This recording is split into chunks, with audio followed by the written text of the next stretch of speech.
I believe most young men who were on the journey of improving their lives are now back to the life they hated.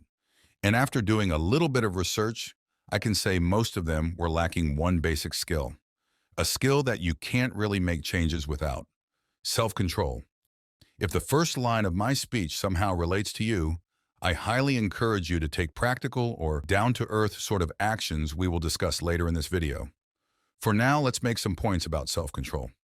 On our way to the main part, I just want to let you know that this is our first video, and if you would like to see more weekly content related to psychology and philosophy, you should consider subscribing to our channel. If you still watch self-help videos, you are most likely familiar with the life-changing strategies the creators mention, but didn't experience the transformative revolution that you expected whenever you give them a shot. Or you probably have experienced them, but not for too long. Why do you think that is? You don't have enough self-control to stick to the plan? That's pretty much it. Let's say I gather a team of the best scientists in the world to design the ultimate diet and workout plan, specifically dedicated to one's body, and give it to 20 overweight people. I bet half of them will fail, and I know I'm being enthusiastic. The reason you fail is simple, and so is the solution, even though it might not be easy. It's developing enough self-control that you can actually go ahead and stick to the plans that you came up with before falling asleep. Most of the solutions to improve the important parts of your life, such as health, relationships, and wealth, are already there, oftentimes for free or a few bucks.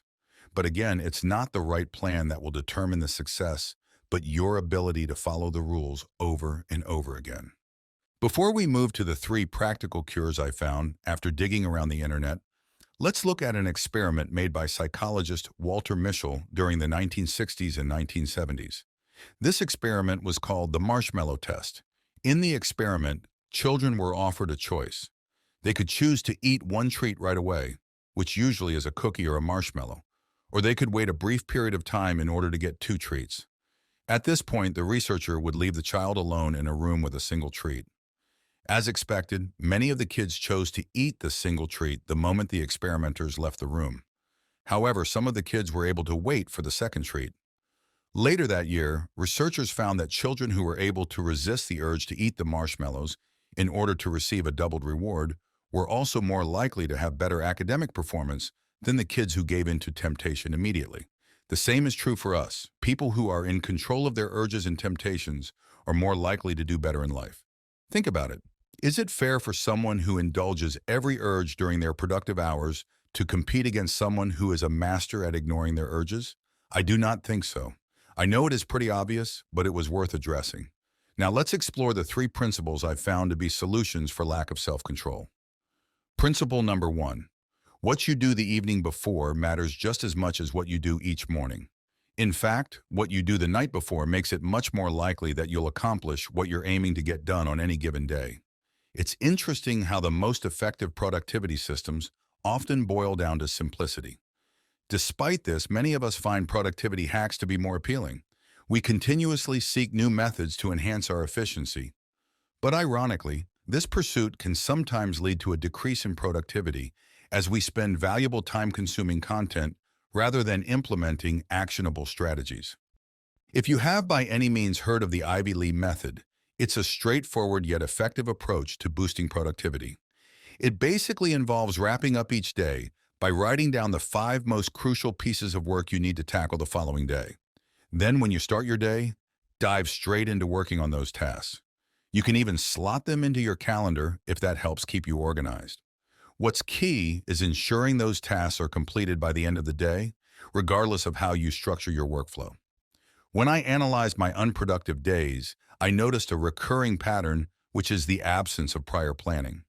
If I was used to planning the night before, it could have alleviated my decision fatigue and also preserved my willpower for the tasks that truly mattered to me. So that is principle number 1, preparing for the upcoming day before going to bed. Now let's move on to principle number 2. Now this principle can be applied in 2 different ways. You can do it regularly and also when needed. I won't tell you the benefits as if you have never heard of it, but what you may have never heard is the way of use that I am about to tell you. Meditating regularly is one way you can practice the activity, and you should know the benefits of doing it regularly at this point. So let's directly move to the next way of practicing meditation, which is doing it when needed. By the term when needed, I am referring to the times you get the urge to watch some silly video, which in most cases leads to a wasted day, suddenly in the middle of being productive. This isn't a strange temptation as we all experience it almost every day. And you can use quick meditation to get over it whenever you encounter the urge.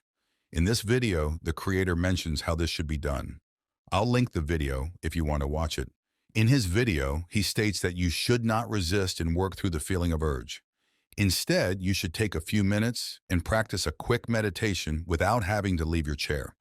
Because if you try to fight and resist the urge and work through it, you would be more likely to fail for the urge.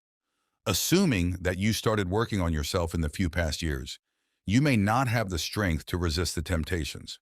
That's why you should stop what you are doing, lean back, and do a quick meditation until your mind gets rid of the urge. This practice also works when you feel tired or run out of creative thoughts. So meditating in these two ways is the second principle. Principle number 3. Let me tell you what kind of days I have to deal with every once in a while. I wake up with a messed up mind. My alarm rings mercilessly beside me. Rubbing my bleary eyes, I stumble out of bed and glance at the clock. 10:30 a.m. Panic surges through me as I realize I have overslept again. I had planned to wake up at 7 a.m., eager to tackle the day ahead with productivity and enthusiasm.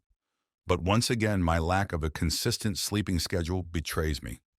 Dragging myself to the kitchen, I brew a strong cup of coffee, hoping to shake off the remnants of sleep that clung to me like a heavy blanket. As I sat down at my desk to start work, I find myself struggling to focus. My mind feels foggy and my thoughts seem to wander aimlessly. Throughout the day, I battle a constant sense of tiredness and distraction. I try to tackle my to-do list, but each task feels like pushing a mountain. By the time evening rolls around, I realize I have accomplished very little.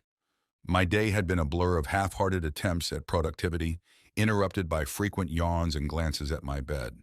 Then I say to myself, I should sleep a little late so that I can compensate for what happened today. And I repeat the cycle until I eventually get some help from somewhere. I hope a lot of you can relate to this. Not hope, actually. More like I like to consider most of you do. Anyway, the point I'm trying to make is that a scheduled and efficient sleep is the most crucial thing you can do in order to feel fresh by the time you wake up and start the day with a clear mind ready to get a lot of stuff done. So having a clear and fresh mind, meditating over it when you happen to be facing temptations to do other unproductive stuff, and knowing what to exactly do the next day is the ultimate way to take over your mind, according to my research. If you have any other thing in mind, please let us know in the comment section.